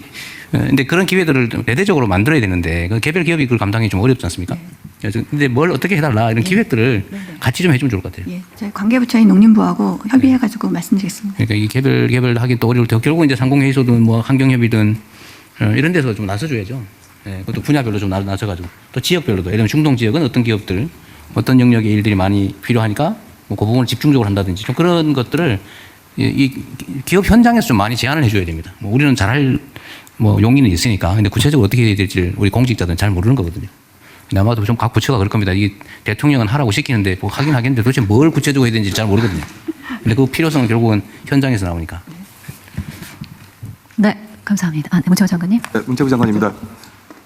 대통령님 그 작년에 우리 만든 대통령 직속 대중문화교류위원회 거기에 라이프 분과가 있고요. 거기에 삼양식품 포함해서 K푸드, K뷰티, K패션 다 참여를 하고 있습니다. 그래서 그쪽 통해서 더 활발하게 논의해서 그런 부분들을 활성화시키도록 하겠습니다. 예, K푸드 관련해서 저 농식품부 장관 말씀 좀 드리겠습니다. 예, K푸드 정말 대통령님 말씀하신 대로 앞으로 저는 제일 성장 가능성이 높다고 봅니다. 그래서 제가 저번에 총리님한테도 우리 전략산업으로 A, B, C, D, E까지만 이야기하셨는데 F 이야기해 주세요. 푸드 넣어주세요. 제가 그런 요청도 드린 바 있습니다. 그래서 우리 뭐 삼양 부회장님하고는 자주 소통을 하면서 여러 그 말씀을 듣고 있는데요. 저희들이 올해 그 대통령님 말씀 주셔서 하려는 게 거점 제외 공간을 30곳 지정하는 것을 지금 오늘 아마 제외 공간들에 다 공문이 갔고요. 신청을 받고 있습니다. 그래서 이 제외 공간에서 지금 말하자면 그 위조 상품 같은 것들을 현지에서 점검하고 단속하는 것들을 공조하는 일도 할 수 있을 것이고요. 초기에 수출을 하기 위해서 통관 문제부터 시작해서 그쪽에 주요 기업들이나 바이어들하고 접촉하는 것도 사실 제외 공간이 협력을 해줄 수가 있거든요. 그래서 그런 것들도 저희들이 좀 제외 공간 중심으로 그 원팀으로 한번 해보자라는 이야기를 했고 아까 우리 중기중앙회장님이 그 할랄 인정 말씀을 하셨거든요. 근데 할랄 인증이 돈도 많이 들고 매우 복잡합니다. 절차가 나라마다 다 달라서요. 저희들이 이 할랄 인증을 그 나라하고 정부 간의 소통을 통해서 상호 인정 절차를 좀 도입하려고 합니다. 그래서 우리나라에서 인정을 하면 그 나라에서도 인증을 받을 수 있도록 좀 이런 식으로 해서 우리 기업들이 많이 해외로 진출할 수 있도록 저희들이 최선을 다하겠습니다. 네. 외교부의 각오를 한번 들어볼까요? 외교 보았어요? 제일 중요한 데가 오늘 빠져. 네. 외교부 장관님이 계시지 않은 관계로 다음 지금 첫 번째 주제에 대한 시간이 저희가 주어진 시간은 10분이 오버됐는데 마지막으로 2열에서 지금 손을 드셔서 한번 들어보도록 하겠습니다. 네, 안녕하십니까. 저는 앞서 K푸드 또 K뷰티 이야기들이 나왔는데 저는 K소비재 기업들의 AI 혁신을 만들어가고 있는 스타트업 달파 대표 김도균입니다. 먼저 이 자리를 빌어서 저희와 같은 AI 스타트업, 청년 스타트업이 잘 성장할 수 있는 기반을 마련해 주셔서 정말 진심으로 감사드린다는 말씀 전해드립니다. 먼저 제 발언의 어떤 배경부터 소개해드리면요. 제 창업 이래 3년간 저희는 약 300여 개의 기업에 AI를 도입시켜 왔습니다. 그래서 보다 생생하게 현재 기업들이 AI를 어떻게 활용하고 있는지에 대해서 소개해드릴 수 있을 것 같아서 설명을 드려보고자 합니다. 사실 너무 당연하게도 우리나라의 잠재 성장률의 기반에는 기업들이 먼저 AI를 잘 활용해서 생산성을 극대화하는 것이 시작이 되어야 된다고 생각합니다. 근데 저희가 파악한 진짜 현실은 아직 대부분의 기업이 챗GPT를 써봤다 정도에 불과하지 정말 그들의 업무 방식이 바뀌었냐 아니면 AI를 통해서 생산성이 올라갔냐라고 봤을 때는 아직 한참 멀었다고 생각합니다. 저희가 파악하고 있는 원인은 이렇습니다. 기업의 업무는 복잡합니다. 복잡하기 때문에 챗GPT만으로 해결되는 것이 아니라 버티컬한 AI 적응, AI 어덥션이 필요하게 되는데요. 이를 위해서는 기업이 자체적으로 개발을 하든 외부 솔루션을 사용하든 투자가 필요합니다. 이 AI라는 것이 결국 기술이다 보니까 초단기적인 성과보다는 좀 더 장기적인 투자에 가깝다고 볼 수 있는데요. 사실 기업들은 당장 이번 달의 성과, 다음 달의 성과를 내기 급급하다 보니까 AI를 도입하는 등의 장기적인 투자를 하지 못하고 있다고 봐주시면 될 것 같습니다. 저는 이 지점이 정부의 지원이 필요한 지점이라고 생각합니다. 결국 이 장기적인 기술 투자에 더 훨씬 과감하게 투자할 수 있도록 정부가 지원을 해줘야 그것들이 1년 뒤, 3년 뒤에 복리 효과로 다가오고 그것이 결국 국가의 경제 발전으로 이어질 거라고 생각이 들기 때문입니다. 근데 이제 이 지점에서 지금 현재 기업의 AI 도입을 위한 정부의 지원 방식이 공모형이거나 선정의 방식이라는 것이 조금 아쉽다고 생각이 듭니다. 공모형 방식으로 기업을 지원하는 것은 어쩔 수 없이 소수의 선도 기업에게 몰릴 수밖에 없게 되는데요. 이 수천 개의 선도 기업이 AI를 잘 도입하는 것도 물론 중요하지만 제 생각에는 수백만 사업체가 훨씬 더 빠르게 AI 전환을 하는 것이 더 중요하다고 생각이 듭니다. 그래서 이를 위한 방안으로는 예컨대 AI 도입에 대한 사전적 지원이 아니라 사후적으로 자율적으로 도입했을 때 그에 대한 보상을 인센티브를 제공하는 방식이 어떤지 건의드려 봅니다. 예컨대 AI 기술을 빠르게 도입시킨 기술들에게 그 AI 도입 성과에 따라서 세액공제나 또는 대출 우대 등의 인센티브를 사후적으로 지원하는 방안입니다. 이런 방식이 된다면 기업들이 훨씬 더 과감하게 미래 기술인 AI에 투자하고 또 생산성이 올라가서 결국 국가 경제에 이바지할 수 있을 거라고 기대가 됩니다. 감사합니다. 네, 감사합니다. 그럼 이제 첫 번째 주제 토론은 좀 마쳐도 될까요? 네, 두 번째 주제 토론으로 넘어가도록 저 어디에 하겠습니다. 한분 말씀하시겠다는데 기회를 한번 주시죠. 아, 네. 말씀해 주시죠.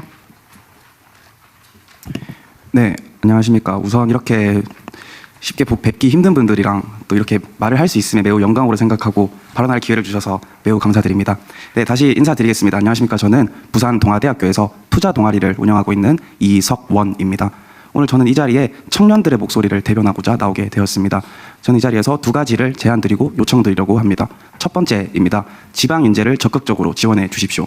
그리고 두 번째입니다. 청년들에게 한국 금융시장의 매력도를 제고하여 주십시오. 가장 먼저 첫 번째부터 풀어보도록 하겠습니다. 대통령님의 국가의 성장은 국민의 성장으로 이어져야 한다는 말에 뼈저리게 공감하고 있습니다. 하지만 국가 성장의 마중물은 청년이라고 생각합니다.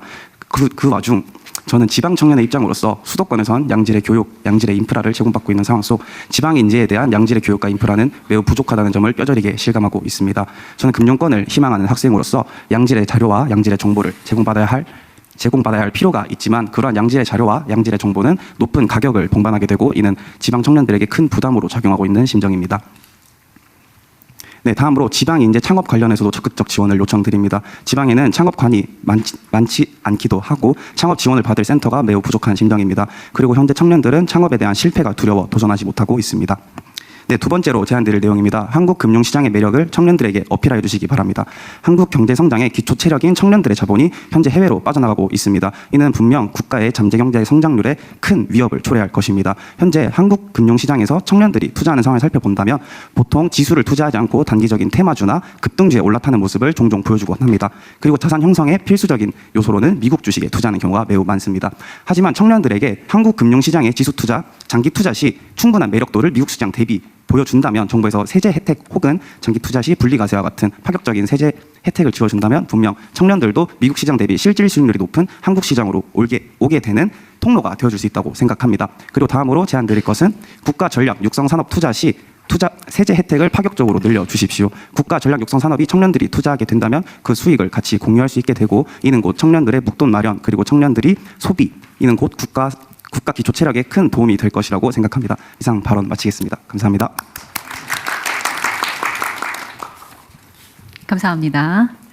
네, 그럼 이제 두 번째 주제로 한 분 더 손 드셔서요. 네, 말씀 부탁드리겠습니다. 예, 전 두 번째 주제 관련해서 아, 그래요? 토론하고 그러면 제가 있습니다. 두 번째 주제 국민 균형 성장 및 양극화 극복에 대한 토론 시작하겠습니다. 먼저 첫 번째 발언자 말씀해 주시죠. 예, 안녕하십니까. 저는 공인노무사로 일하면서 산재 감축과 재해 노동자 보호를 위한 시민단체에서 활동하고 있는 유성규라고 합니다. 오늘 저는 안전보건의 양극화에 대해서 이야기를 해보고자 합니다. 모두 아시겠지만 산재 사고 사망이 소규모 사업장 노동자, 하청 노동자, 고령 노동자, 이주 노동자 등 취약 노동자들에게 다발하고 있는 안전보건의 양극화 현상이 심화되고 있습니다. 작년에 우리 고용노동부가 발표한 산재 통계는 이러한 안전보건의 양극화를 해소하지 못하면 효과적인 산재 감축으로 나아갈 수 없다는 사실을 명백하게 보여줬습니다. 정부의 다양한 노력에도 불구하고 안전보건의 양극화가 지속되는 이유는 대부분의 취약 노동자들이 일하고 있는 소규모 영세사업장은 정부의 제재와 감독이 아무리 강력하더라도 스스로를 변화시킬 수 있는 능력이 부족하기 때문에 그렇습니다. 사실 현장에 나가서 사장님들을 만나보면 무엇을 어떻게 변화시켜야 될지 도대체 모르겠다는 이야기들을 많이 하십니다. 그 정도로 능력이 부족하신 거죠. 따라서 변화할 수 있는 능력을 지닌 사업장과 그렇지 못한 사업장에 대한 차별적인 산재 예방 감독 전략의 실행이 매우 중요한 시점이라고 봅니다. 능력을 지니고도 변화하지 않는 사업장에 대해서는 지금보다 더 강력한 제재를 실행하고 능력이 없어서 능력이 부족해서 변화하기 어려운 사업장에 대해서는 지금보다 훨씬 더 강력한 지원과 지도 감독을 실행해야 된다고 봅니다. 그런데 이와 관련해서 매우 중요한 지점이 있습니다.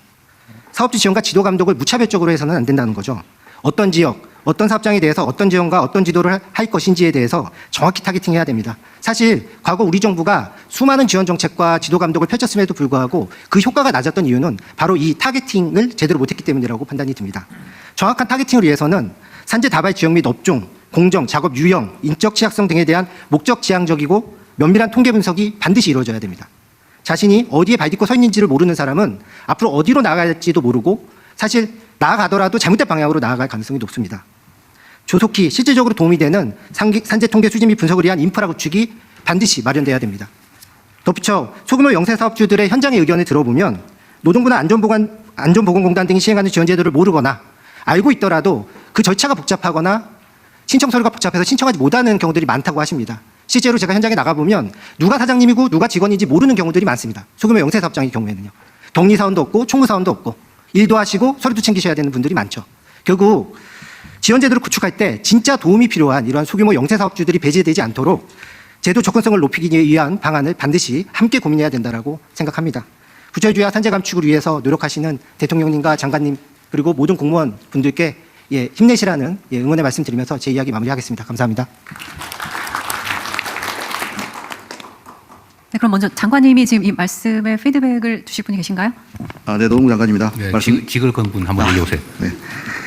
네, 말씀 감사드립니다. 말씀 주신 것 같이 이 산업안전에서도 격차가 심화되고 있고 이른바 엄벌주의가 통하는 데가 있고 엄벌주의조차 감당하지 못하는 사업장이 있습니다. 결국 50억 미만, 50인 미만 사업장에 대해서 우리가 어떻게 지원하고 그들의 산재를 줄일 것인가라는 것이 우리의 당면 과제인데요. 일반적으로 경제가 성장하면 산재율이 줄어드는 것이 일반적인 경향이고 대체로 그러는데 우리 경제는 성장하는데 산재가 줄지 못하다는 것은 첫 번째는 산업 구조와 연관이 되어 있습니다. 작은 사업장이 너무 많습니다. 오늘 오전에도 화성시를 다녀왔는데요. 화성시에 우리나라의 중소기업 대부분이 들어있는데 그중에 90% 이상이 소규모 사업장입니다.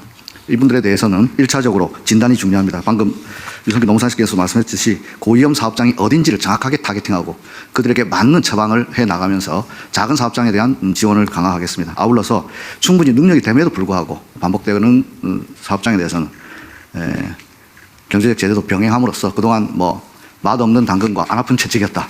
이런 비판이 많았습니다. 그래서 당근도 맛있게 하고 채찍도 아프게 해가지고 산재 줄여서 저도 오랫동안 일할 수 있도록 하겠습니다. 고맙습니다. 그거 좀 처음 듣는 얘기인데 맛없는 당근에 안 아픈 채찍이었다. 지금 훌륭한 지적 같습니다. 오래 다니게 해주십시오. 네, 말씀 감사드리고요. 두 번째 주제에 대해서도 아마 지금 손을 굉장히 많이 들고 계셔서 시간이 제한되어 있기 때문에 짧게 부탁드리겠습니다. 그럼 저 일단 죄송한데 저 제일 뒤에 3열에 계신 소상공인연합회 회장님이시죠? 예. 네, 먼저 손을 드셨기 때문에 말씀 부탁드리겠습니다. 네, 감사합니다. 소상공인연합회장 송치영입니다. 전국의 소상공인이 790만 명인데 매년 100만 명이 폐업을 하고 있는 이런 어려운 상황 속에서 저희 소상공인의 목소리를 경청해 주시기 위해서 자리를 마련해 주셔서 대단히 감사드립니다.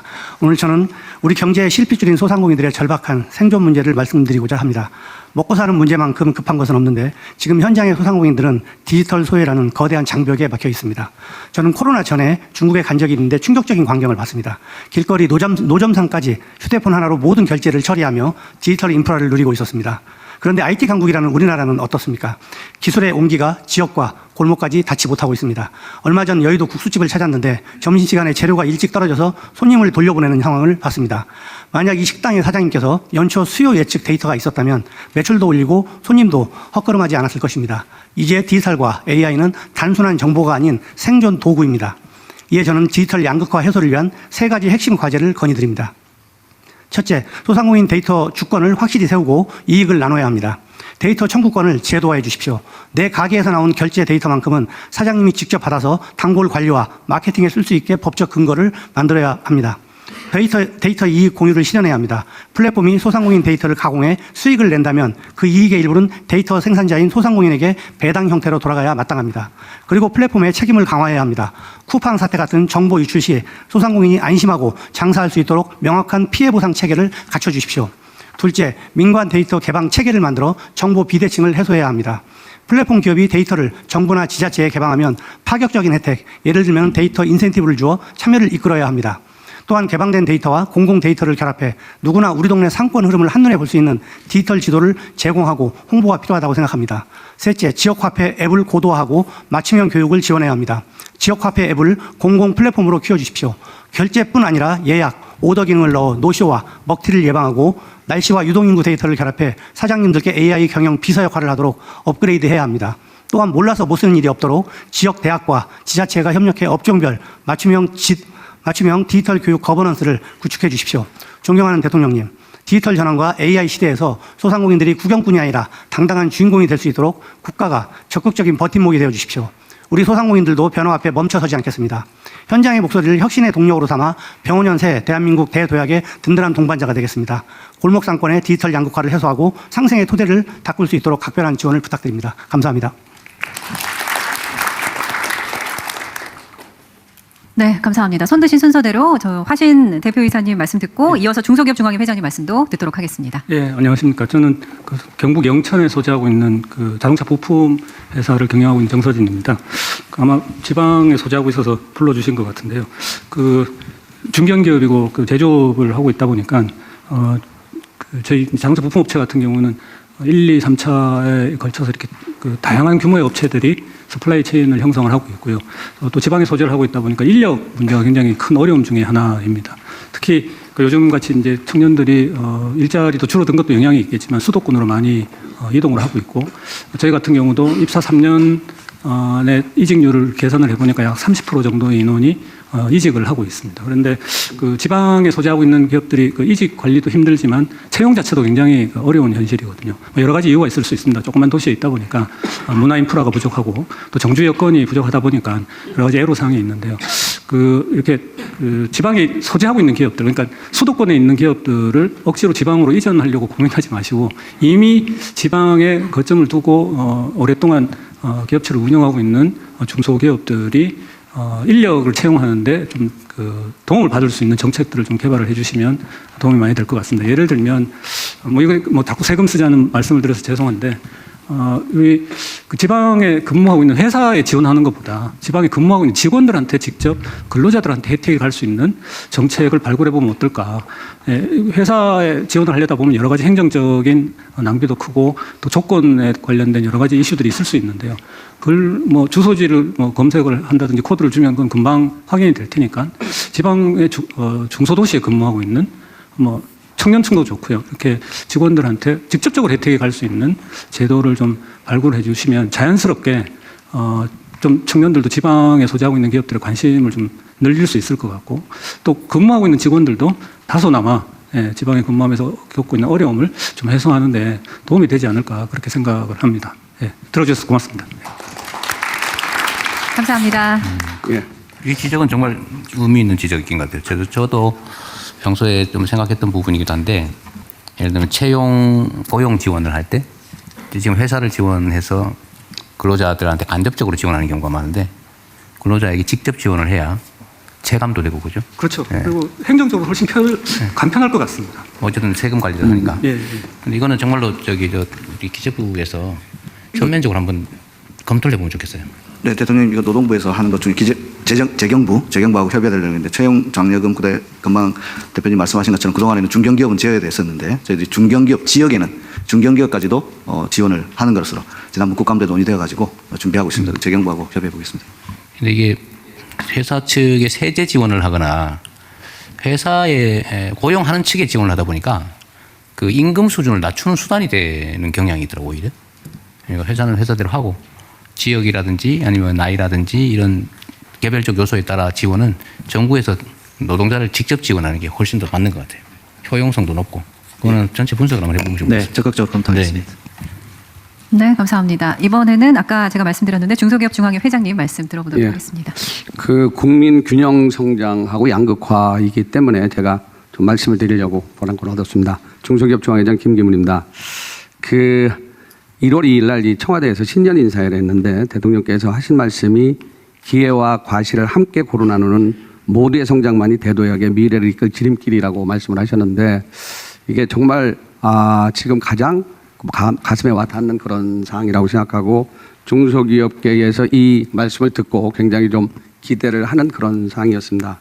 사실 대중소기업 실상에 대해서 한국은행 통계 2024년 걸 보면 이 중소기업은 99.9%고 소상공인 포함입니다. 대기업이 0.1%인데 매출액은 중소상공인이 39%고 대기업이 62%입니다. 그리고 이게 중요한 영업이익은 99.9%의 중소기업이 26%를 가져가고 0.1%의 대기업이 74%를 가져갑니다. 이건 통계일 뿐이지 제가 어떻게 뭐 잘됐다 못됐다 이렇게 평가는 안 하겠습니다. 사실 이런 부분들에 대한 사항들을 정말로 정부, 국회, 경제계가 합심해서 대중소기업이 그다음에 소상공인이 고루 성장하는 경제 구조가 될 수 있도록 정말 진정으로 좀 바라는 사항입니다. 사실 요즘에 그 플랫폼 같은 경우에도 입점 기업에 부과하는 그 수수료가 45%니까 절반이 거기에 수수료를 내야 되는 거죠. 그래서 그런 부분들 때문에 그때 이제 수수료라고 그래서 우리가 이제 거기에 입점 수수료에 대한 부분들인데 요새는 여러 가지가 많이 붙어요. 판매 촉진비 무슨 비 뭐 해가지고 많이 붙어가지고 그런 부분들이 있는데 이런 것은 정말 좀 개선돼야 되지 않나. 근데 매출 규모로 보고 뭘 보면은 그런 기업들은 돈을 못 벌고 거기 입점한 중소기업들 입장에서는 너무 깎는다, 너무 그렇다, 뭐 이런 부분들에 상황이 많이 있습니다. 제가 이 현장에 있는 얘기에 대한 부분들을 말씀을 드리는 거고요. 아까 대통령 말씀하셨던 중소기업한테 그런 판매를 할 수 있는 여러 가지 지원을 해 주셨으면 좋겠다 이렇게 말씀하시는데 정말 그건 절실하게 필요한 거고요. 저는 산업부에 있는 코트라가 지금 열심히 잘 하고 있는데 그걸 더 전폭적으로 중소기업이나 소상공인들한테 길을 열어주면 굉장히 더 좋지 않을까. 사실 재작년부터 시작해가지고 미국에 화장품을 수출하는데 화장품의 본고장인 프랑스하고 일본을 꺾고 우리나라가 1등을 했습니다. 그 대단한 거죠. 우리 중기부 장관님도 뷰티, 푸드에 대해서 같이 중앙회하고 열심히 노력을 하고 있는데 이 부분들이 앞으로는 굉장히 발전할 거로 생각이 듭니다. 미국에 가보면 프랑스 식당 무슨 식당에는 중식당에는 사람이 없지만 한국 식당에는 줄을 섭니다. 저도 맨하탄 32가에서 순두부집에 줄을 섰다가 1시간을 기다렸는데 내 차례가 나가지고 그 옆집 짜장면집 중국집 가서 짜장면을 먹은 적이 있습니다. 이게 사실입니다. 그래서 이런 부분들만 잘 지원을 하면은 이 작은 중소기업이나 아까 R&D 푸드를 하신다고 나왔는데 그걸 어디서 그런 아이디어가 나오셨는지 모르겠는데 작은 식당도 음식을 잘 만들면 손님이 매 터지거든요. 그런 R&D 푸드에 푸드를 R&D로 그런 그 식당들한테도 한번 제공해 보겠다 이런 것들이 이 속속들이 정책이 스며들면 굉장히 좋지 않을까 이런 생각이 듭니다. 그리고 한경협 회장 와 계시는데 그 한경협하고 중소기업 중앙회하고 옛날 같이 더 적극적으로 좀 그 노력을 해가지고 그런 쪽에서 좋은 결과를 만들었으면 하는 그런 생각입니다. 새로 오셔가지고 아주 반갑습니다. 예, 예. 좋습니다. 네. 시간 관계상 한 분, 두 분 이야기 들으면서 좀 마지막에 이제 협회장님 말씀으로 마무리해야 될 것 같습니다. 네, 짧게 부탁드리겠습니다. 네, 안녕하십니까. 전국의 숙박시설을 기획하고 운영하고 AI 기반의 IT 솔루션을 공급하는 종합숙박솔루션 기업 더유시계 대표이사 신현욱입니다. 6년 전 청년들이 창업한 벤처기업은 정부의 벤처 지원 정책 그리고 관광산업 활성화 정책 덕분에 올해 연매출액 3,500억을 목표로 할 정도로 잘 성장하게 되었습니다. 이 자리를 빌어서 감사의 말씀을 드리고 싶습니다. 다만 대통령께서 자신감을 갖고 건의를 해달라고 말씀 주셔서 지역관광 활성화를 위한 건의를 드려보고 싶습니다. 대한민국 지역관광의 미래는 관광진흥법의 적용을 받는 천여 개의 관광 호텔이 아니라 전국에 2만 7천 개가 넘게 있는 공중위생관리법에 적용을 받는 일반 숙박업에 달려있다고 생각합니다. 하지만 현재 제도는 관광 숙박업과 달리 지역관광 인프라를 실질적으로 제공하는 일반 숙박업은 외국인 고용도 제한되고 있습니다. 더군다나 일반 숙박업에서 사업을 하고 있는 저희 벤처기업 같은 경우에도 30년 전에 제정된 소비성 서비스업으로 분류되면서 정부 지원 사업조차 지원을 못하고 있는 것이 현실입니다. 지역관광 인프라를 혁신하는 일반 숙박업에도 관광 숙박업과 동일한 기준을 적용해 주십시오. 그것이 최소의 예산으로 지역관광을 살리고 지역경제를 살리는 일이라고 생각합니다. 감사합니다.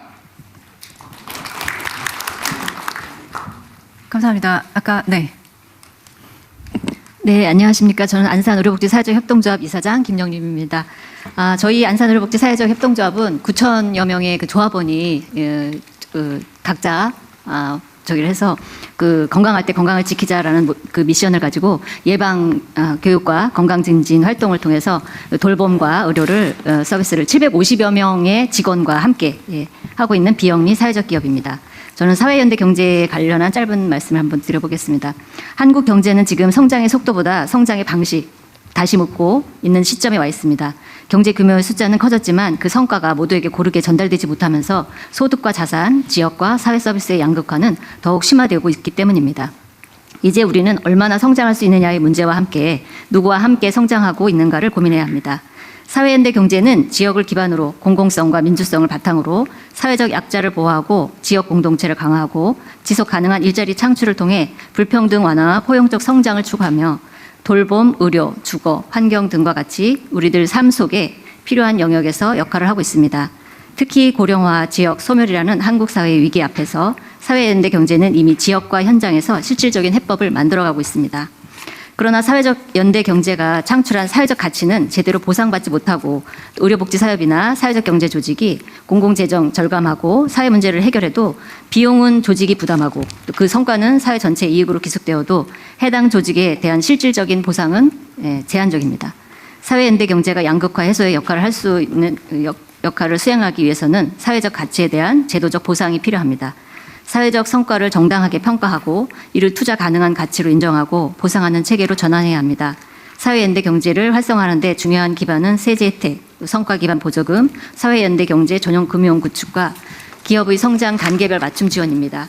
현재 금융시장 사회적 가치와 장기적 성과를 충분히 평가하지 못하고 많은 사회적 연대 경제 기업들이 성장의 문턱에서 좌절하고 있습니다. 전용 금융은 단순한 대출이 아니라 그 인내 자본과 성과 연계 투자, 또 정책 금융, 또 민간 금융 연결을 성장 인프라로 기능을 해야 합니다. 또한 창업기에는 실험과 실패를 감내할 수 있는 정책 지원이 있어야 되고 성장기에는 전용 금융과 판로 연계, 또 규모와 지원이 중요합니다. 도약기에는 공공 조달, 또 민간 협력, 지역 기반 앵커 조직 역할을 통해 사회 전체의 파급 효과를 만들어야 합니다. 사회연대 경제는 한국 경제의 새로운 성장 엔진이 될 준비가 되어 있습니다. 국가 경제 성장 전략 속에 사회연대 경제가 당당한 한 축으로 자리 잡을 수 있도록 대통령님과 관련 부처의 더 큰 관심과 지지를 부탁드립니다. 네, 감사합니다. 감사합니다. 자, 2부 마지막으로 류진 한국경제협회 회장님의 말씀 들으면서 마무리하겠습니다. 양극화 해소 최우선 과제는 역시 일자리입니다. 올해 경제에게는 청년들의 채용 기회를 넓히고 훈련 프로그램을 확대하여 주력하고자 합니다. 대기업 협력사들이 참여하는 상생 채용 박람회를 통해서 보다 많은 청년들에게 취업 기회를 제공하겠습니다. 작년에는 김민석 총리님이 오셔서 13개 그룹 협력사 500여 기업이 함께했는데 올해는 대기업을 포함하여 더욱 늘리려고 합니다. 또 지방 거점 대학을 중심으로 취업 설명회와 채용 박람회도 적극 개최하겠습니다.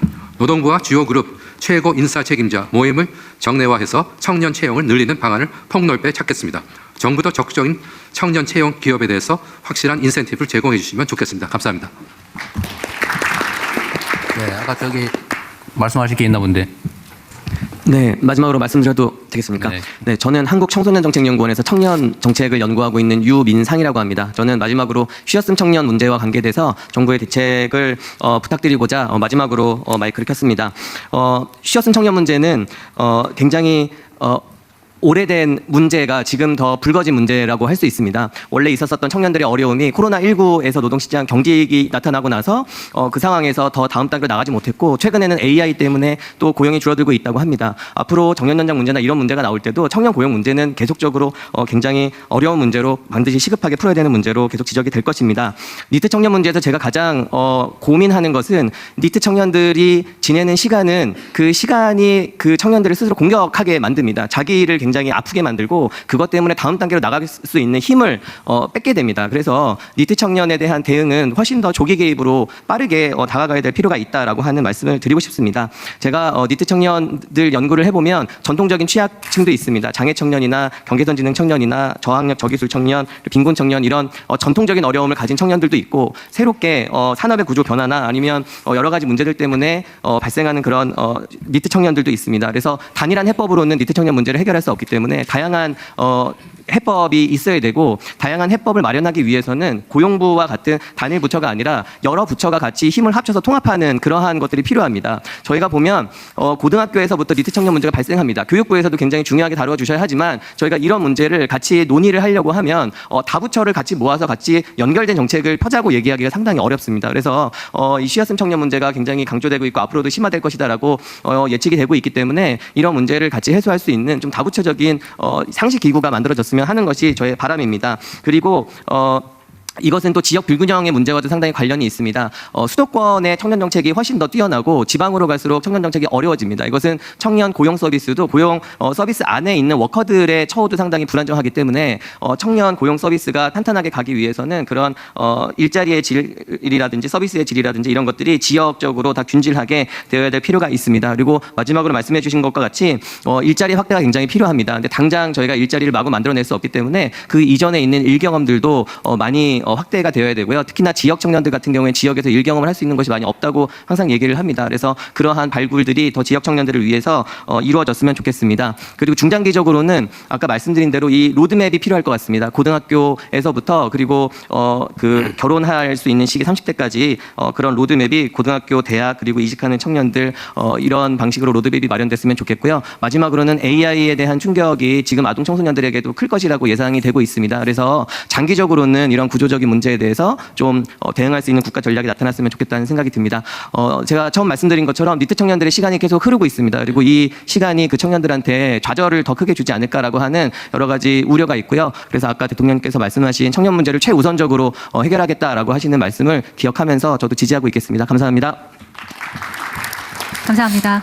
이게 균형 성장과 양극화 극복 과제 중에는 지역 균형 발전도 매우 중요한 의제인데 우리 김경수 지방시대위원장도 한 말씀 하시면서 정리하겠습니다. 예, 빠른게 해주셔서 고맙습니다. 대통령께서 신년사에서 5대 대도약 대전환의 첫 번째로 지방주도 성장을 올려주셔서 대한민국의 가장 중요한 정책 과제가 됐다는 점에서 진심으로 감사를 드리고요. 오늘 정부에서 발표한 내용들은 그동안 쭉 함께 논의해왔던 것들을 모아놓은 거라 집약되어 있어서 잘 정리가 된 것 같습니다. 다만 한 가지만 좀 말씀을 드리면 지방에 있는 앞에서 잠깐 말씀드렸는데 지역에서 그 기업들이 지방에 이전하는 기업에 대한 지원들은 여러 가지가 있습니다. 특히 세제 지원 같은 경우 주로 이제 지방에 이전하는 기업에 대한 지원들이 많은데, 근데 오랫동안 지역을 지키면서 영업을 해온 그런 기업들 같은 경우에는 새로운 투자를 한다든지 할 때 거기에 대한 세제 지원이나 이런 게 이전 기업에 비해서는 약간 차등적으로 적용되는 부분들이 있습니다. 그래서 지역이 잘 살 수 있도록 그리고 지역의 경제가 활성화될 수 있도록 하려면 이전도 중요하지만 지역을 지키고 있는 지역에서 오랫동안 활동해왔던 기업들에 대한 지원도 그런 차별이 없도록 해주시면 좋겠다라는 말씀을 드리고, 오늘 대책 속에도 보면은 세제 지원이 지방 이전 기업으로 돼 있어서 그 부분 한번 좀 재정경제부에서 좀 챙겨봐 주시기를 부탁을 드리겠습니다. 그 외에는 우리 지방시대위원회도 지방주도 성장으로 대한민국이 새로운 성장 동력을 만들어 나갈 수 있도록 최선을 다하도록 하겠습니다. 고맙습니다. 네. 일단 지역 균형 발전도 매우 중요한 과제고, 제가 이 회의 오기 전에 전남 광주 국회의원님, 또 전남지사, 광주시장님하고 얘기를 하다 왔는데 해당 지역에 이미 열심히 하고 있는 데는 왜 지원 안 해주고 자꾸 옮기는 것만 해주냐. 그러면 서울 갔다 오면 더 낫냐. 뭐 그런 지적도 있을 수 있겠습니다. 그리고 우리 요 자료는 공개된 자료죠. 네, 오늘 이거 우리 국민들께서도 네. 아무 때나 좀 뒤쳐서 찾아볼 수 있게 네. 여기에 대한 또 코멘트도 좀 붙이고 의견도 좀 낼 수 있게 어디에다 좀 공개를 해놓으면 좋을 것 같네요. 그렇게 하겠습니다. 정부 자료 공개 사이트가 있긴 있을 텐데. 네, 기재부 홈페이지 뭐 각 부처 연계해가지고. 네, 이거 좀 쉽게 대한민국의 구체적 경제 발전 전략은 뭐냐, 성장 전략이 뭐냐, 이거를 좀 찾아볼 수 있게. 네. 이거 자세히 좀 파일로 해가지고 우리 국민들께도 공개해 주시면 좋겠습니다. 자, 뭐 한 90분 넘게 토론을 해봤는데 답답한 현실이긴 하지만 또 우리가 의지를 가지고 힘을 모아 또 함께 열심히 노력하면 지금보다는 훨씬 나은 상황을 만들 수 있을 겁니다. 제가 중국을 다녀오면서도 느낀 것인데 역시 우리가 맞닥뜨려서 노력하면 우리가 생각하는 것보다는 더 나은 상황을 언제나 만들 수 있겠다는 생각이 들었습니다. 매우 어려운 상황이죠. 이게 좋아지는 부분은 또 좋아지지만 또 개선되지 않는 부분도 있고 또 더 나빠지는 영역도 있어서 소위 뭐 K 성장이래나 뭐 이래서 이 성장도 극히 양극화되고 있는 것 같습니다. 이런 간극도 우리 정부에서 정책적 노력을 통해서 최소화하도록 하고 또 어떻게 보면 이게 시대 변화에 따라서 또 포기할 부분은 또 포기해야 됩니다. 포기하고 또 새로운 영역도 발굴하고 또 우리가 비교 우위를 갖는 부분에 더 집중해야 되는 문제도 있기 때문에 그 부분에 더 집중하되 또 탈락하거나 또는 배제될 위기에 처한 곳에 대해서는 우리가 또 우리 공동체 모두의 노력으로 또 충분히 보완하고 지원하면서 함께 또 앞으로 나아가도록 해야 되겠습니다.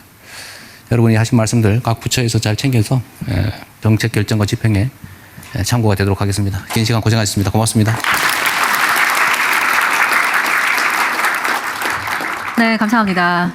네, 마지막으로 위원장님과 국무총리 발언이 있는데 이것은 넘어가도록 할까요? 아니면 말씀 부탁드리겠습니다. 그러면 한정희 더불어민주당 정책위원회 의장님의 말씀. 또 먼저 해야지. 뭐 하세요. 저 사회 보시는 분 약간 혼선이 있었던 것 같습니다.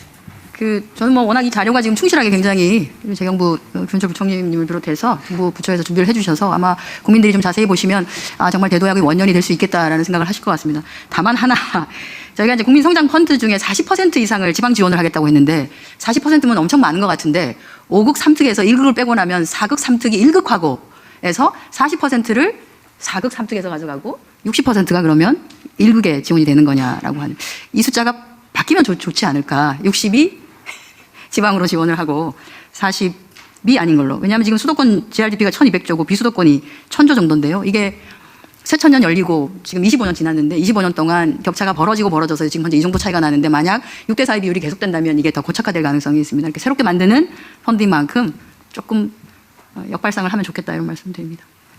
네, 감사합니다. 네, 오늘 총리님은 말씀을 좀 아끼시겠다고 합니다. 총괄집행을 책임지실 텐데. 그럼 오늘 토론회 모두 마치겠습니다. 이상으로 말씀하신다고요? 죄송합니다. 정책 집행을 최종적으로 실질적으로 책임질 분이라서 각오의 말씀 삼아 한 말씀 듣도록 하겠습니다. 대통령이 먼저 말씀하셔서 제가 당황했습니다. 말씀 부탁드립니다. 자, 역시 중요한 것은 기운입니다. 기운과 심리가 중요한 것이기 때문에 기업과 정부의 관계, 정부와 기업의 관계가 지금처럼 중요한 때는 없는 것 같습니다. 저희들이 잘 협의하면서 해나가야 될 것 같습니다. 무엇보다도 처음에 K 성장이라고 하면서 가졌던 문제의식 저는 내내 들으면서 사실은 지방, 청년이라는 두 화두가 계속 마음에 걸렸습니다. 기업들이 앞서 나가면서 정부는 지방과 청년의 문제를 마음에 담고 챙겨나가도록 하겠습니다. 네, 열심히 해서 대한민국 경제를 살리도록 다 같이 새해 복 많이 받고 열심히 하십시오. 감사합니다. 감사합니다. 이상으로 2026년 경제성장전략 국민보고회를 모두 마치겠습니다. 여러분 고맙습니다. 네, 수고하셨어요.